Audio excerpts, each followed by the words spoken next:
திஷாமா, இங்க வா. என்ன பாட்டி? இது எடுத்துன்னு போயிட்டு மேல் வீட்டுல இருக்க மேகலா ஆண்டிகிட்ட கொடுத்துரு. ஓகே பாட்டி.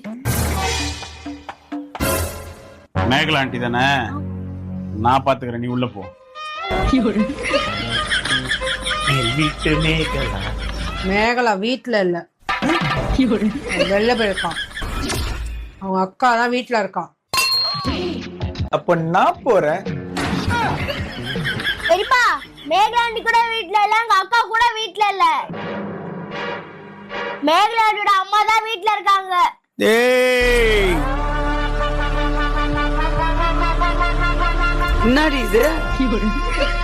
அல்ல அகல்ல போய் அதுல பாருங்க, கடைசியில அந்த போட்டியில நான் தான் ஜெயிச்சேன். போடா. முதல் படியா சொல்லவே நீ கீ கொடுத்த பொம்மை மாதிரி இச்சி நிச்சுக்கு அங்கேயே போய் நிக்கிற. இதுல மேல ஏறி அவங்க அம்மாட்ட கொடுத்துட போற. இது காலி டப்பா தான். நான்